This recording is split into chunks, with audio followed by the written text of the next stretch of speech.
오늘 시편 112편은 앞에 시편 111편과 쌍둥이 시입니다. 자, 그 증거가 1절에 나오는데요. 자, 오늘 1절은 시편 111편의 끝절과 같습니다. 여러분, 시편 111편이 어떻게 끝났었죠?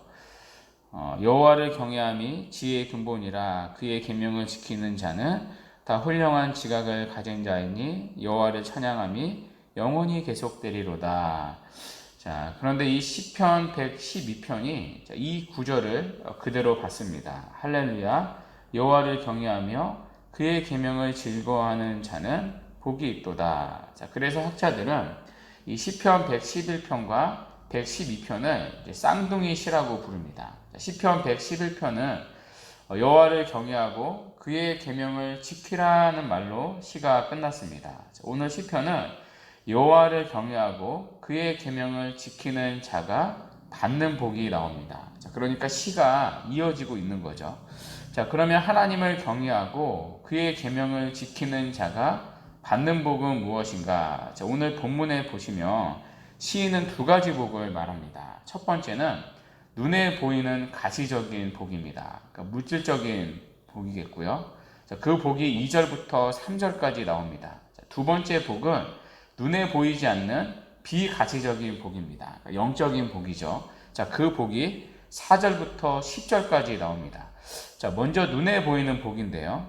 자, 2절을 한번 보십시오. 그의 후손이 땅에서 강성함이며 정직한 자들의 후손에게 복이 있으리로다. 자, 여기 보면 이제 후손이 복을 받는다고 말합니다. 자, 그런데 어떠한 자가 후손의 복을 누린다고요?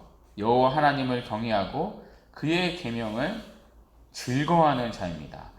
여러분, 부모라면 자녀가 잘 되기를 바랍니다. 이건 모든 부모의 마음이죠. 자, 그래서 세상 사람들은 자녀를 바라보면서 자녀에게 쏟아붓습니다. 자, 그런데도 자녀가 잘 될 수도 있고 또 잘 안 될 수도 있습니다. 자, 그러나 하나님을 경외하는 자들은 자녀를 바라보며 자녀에게 쏟아붓지 않습니다. 하나님을 바라보고 하나님께 자기 자신을 쏟습니다. 자, 그러면 하나님께서 그 중심과 인생을 받으시고 자녀들을 강성함에 이르도록 하신다는 것입니다. 자, 이것이 여호와 하나님을 경외하고 그분의 말씀을 지키는 자가 받는 자손의 복입니다. 하나님이 자녀들을 책임져 주신다는 거죠.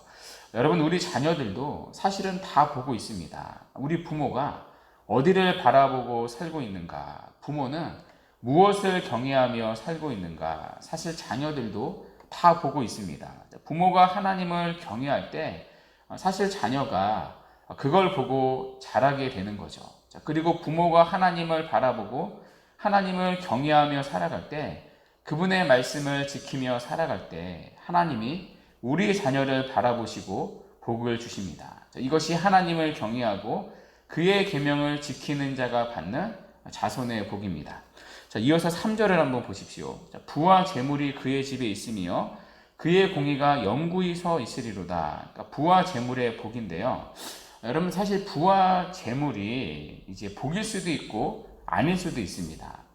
이 부와 재물이 재앙이 될 때도 있습니다. 하나님이 물질의 복을 주실 때가 있습니다. 그러나 그 물질이 하나님과 우리 사이를 멀어지게 한다면 차라리 거두어 가시는 게 복입니다. 복은 하나님을 가까이 하는 게 복이기 때문이죠. 자, 그래서 성경은 사실 재물에 대해 늘 경계합니다. 그러니까 재물과 하나님을 겸하여 섬길 수 없다고 말합니다. 자, 그런데 하나님을 경외하는 자는 부와 재물이 그의 집에 있다고 말합니다. 자, 그런데 여러분, 이어서 나오는 표현을 한번 주목해 보세요. 자, 부와 재물이 그의 집에 있으며 그의 공의가 영구히 서 있으리로다. 그러니까 부와 재물과 함께 그의 공의가 서 있을 수 있다고 말합니다. 여러분, 재물은요, 성경에 보면 거의 대부분 불의와 연관이 되어 있습니다. 자, 그러나 하나님을 경외하는 사람에게는 하나님을 경외하기 때문에 재물이 있다 하더라도 공의롭게 서 있을 수 있다고 말합니다. 그러니까 물질이 주어진다 하더라도 타락하지 않는다는 거죠. 불의하지 아니하고 하나님을 떠나지 않는다는 거죠. 하나님을 경외하는 자이니까요. 자, 그래서 물질을 가지고도 바르게 하나님을 섬길 수 있다는 것입니다. 자, 이처럼 하나님을 경외하는 자에게는 물질의 복이 될 수가 있습니다. 자, 여러분 이어서 4절부터 10절에 보시면 이제 비가치적인 복이 나옵니다. 그러니까 눈에 보이지 않는 영적인 복이 나오는데요. 자, 4절을 한번 보시겠어요? 정직한 자들에게는 흑암 중에 빛이 일어나니 그는 자비롭고 긍휼이 많으며 의로운 이로다. 자, 하나님의 섭리 안에서는요, 우리의 인생이 낮도 있고 밤도 있습니다. 또 따뜻한 봄도 있고 추운 겨울도 있습니다. 자, 그러나 정직한 자에게는 흑암 중에서도 빛이 있다고 말합니다. 여기 정직한 자는 하나님을 경외하고 그분의 계명을 지키는 자를 말합니다. 자, 여기 정직한 자뿐만 아니라 밑에 5절에 보면 은혜를 베풀며 꾸어주는 자가 나옵니다. 또 9절에 보시면 재물을 흩어진 빈궁한 자에게 주는 자가 나옵니다. 이 표현들도 하나님을 경외하고 그분의 계명을 지키는 자의 또 다른 모습, 또 다른 표현입니다. 자, 그런 자에게는 흑암 중에서도 빛이 있다고 말합니다. 자, 왜냐하면 그는 자비롭고 긍휼이 많으며 의롭기 때문입니다. 자, 그래서 하나님은 흑암 중에서도 그를 기억하시고 빛 가운데 건져주신다는 것입니다. 자, 그래서 고통이 그를 어둡게 하지 못하고요. 그의 상처와 실패가 그를 어둡게 하지 못한다는 것입니다. 인생에 흑암이 없는 건 아니지만 흑암 가운데 하나님이 빛을 비춰주시고 빛의 자리로 인도해 주시기 때문입니다. 자, 이어서 5절에서 8절을 보면 이제 또 다른 영적인 복이 나오는데요. 한마디로 평안의 복입니다. 자, 6절에 보시면 자, 그는 흔들리지 않는다고 말합니다. 이어서 7절에 보시면 흉한 소문을 두려워하지 않는다고 말합니다. 자, 그래서 8절에 보시면 그의 마음이 견고하여 두려워하지 않는다고 말합니다. 한마디로 내적인 평안의 복을 누린다는 것이죠. 여러분, 우리가 살면서 두려운 소문들과 흔들릴 만한 소문이 얼마나 많이 우리 귓가에 들립니까? 이 이야기를 들으면 이게 불안하고요. 저 이야기를 들으면 저게 불안하고요. 이렇게 있어도 될까 하는 두려운 마음이 들지 않습니까? 자, 그러나 그런 흉한 소문을 두려워하지 않을 뿐만 아니라 흔들리지 않는다고 말합니다. 자, 왜 그렇죠? 자, 그 이유가 7절 중반절에 나오는데요. 하나님을 경외하는 자는요, 그런 소문을 들을 때 하나님을 의뢰하는 자리로 나아가기 때문입니다. 여러분, 세상의 사람들은요, 그런 소문이 들려올 때 세상의 방식을 찾습니다. 자, 그러나 하나님을 경외하는 자들은요, 그런 소문이 들려올 때 세상에 기웃거리지 않습니다. 나도 세상의 사람들처럼 해야 되지 않을까, 세상에서 답을 찾지 않습니다. 하나님을 경외하는 자들은 하나님을 의뢰하는 자리로 나아갑니다. 자, 그래서 8절에 보시면 그의 마음이 견고하여진다고 말합니다. 자, 특별히 여기 마음이 견고하다는 말은요, 원어로 보면 수동태입니다. 그러니까 견고하게 되어진다는 뜻이죠. 하나님이 딱 그 마음을 붙들어 주신다는 것입니다. 자, 그래서 흉한 소문이 들려와도 두려워하지 아니하고 흔들리지 않는다는 것입니다. 하나님께서 그의 마음을 딱 붙잡고 계시니까요. 자, 그런데 누구에게 그렇게 하신다고요? 여호와를 경외하고 그분의 말씀을 지키는 자입니다. 자, 그런 자에게 하나님은 평안의 복을 주신다는 것입니다.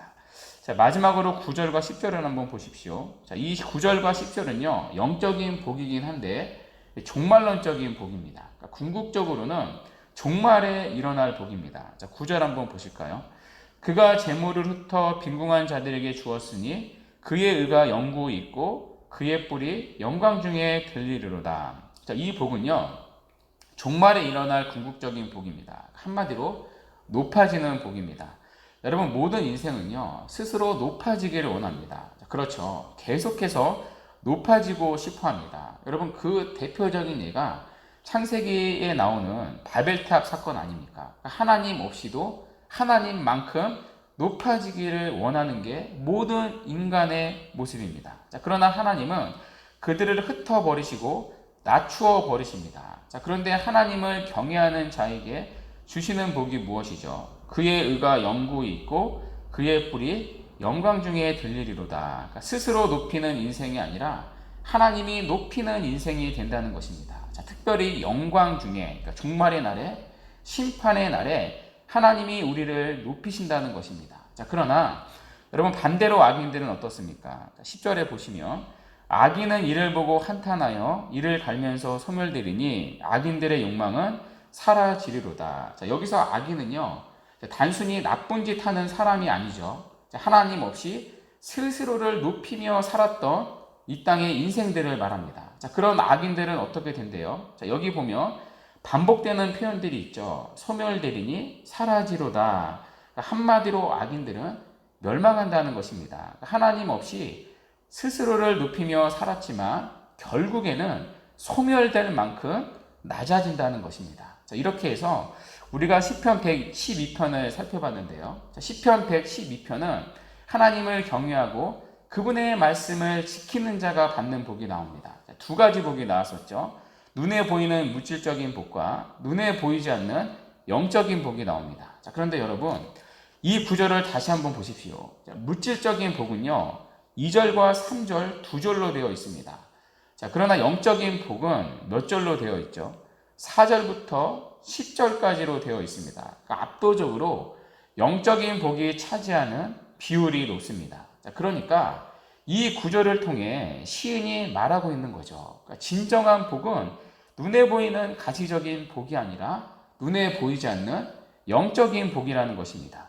자, 물론 눈에 보이는 복, 예를 들면 물질의 복이 나쁘다는 건 아닙니다. 하나님이 물질적인 복을 주십니다. 자, 그러나 가시적인 복의 궁극적인 목적은 영적인 복입니다. 궁극적인 복은 영적인 복입니다. 자, 그래서 물질적인 복은요, 가시적인 복은 영적인 복으로 이어질 때 진정한 복일 수 있습니다. 자, 그러나 물질적인 복이, 가시적인 복이 영적인 복으로 나타나지 않는다면 여러분 그건 복이 아니라 재앙일 수 있습니다. 오히려 가시적인 복 때문에 하나님을 멀리 떠나게 되는 건 복이 아니라 재앙입니다. 성경이 말하는 복은 영적인 복, 하나님을 가까이 하게 하는 복이기 때문입니다. 자, 그러므로 이 시간 우리를 돌아봅시다. 우리가 찾고 구하는 복이 하나님을 가까이 만드는 복인가? 아니면 내가 구하는 복 때문에 하나님을 멀리 떠나고 있지는 않는가? 여러분, 우리가 구하는 복들을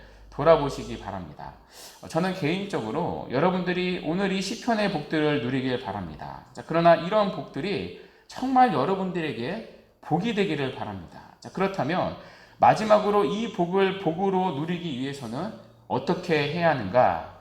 여호와 하나님을 경외하고 그분의 말씀을 지키며 살아가는 것입니다. 그럴 때 우리는 진정한 복을 누리게 될 것입니다. 자, 그래서 우리가 초점을 맞춰야 할 것은 이런 복의 목록들이 아닙니다. 그러니까 우리가 초점을 맞춰야 할 것은 다시 원점으로 돌아가는 것입니다. 여호와 하나님을 경외하고 그분의 말씀을 지키며 살아가는 것입니다. 거기에 늘 우리의 마음과 시선이 있어야 합니다. 사실 여러분 이거 자체가 복이죠. 자, 그럴 때 하나님은 오늘 시편이 약속한 복들을 주실 것입니다. 자, 그리고 그런 복들을 바르게 누릴 수 있습니다. 자, 그러므로 오늘 우리가 구하는 복이 하나님이기를 바랍니다. 삼위 하나님, 그분을 경외하고 그분의 말씀을 지키며 살아가는 복을 구하기 바랍니다. 자, 그래서 오늘 시편이 약속하고 있는 복들을 참되고 바르게 누리며 살아가는 정말 복된 은혜가 우리 모두에게 있기를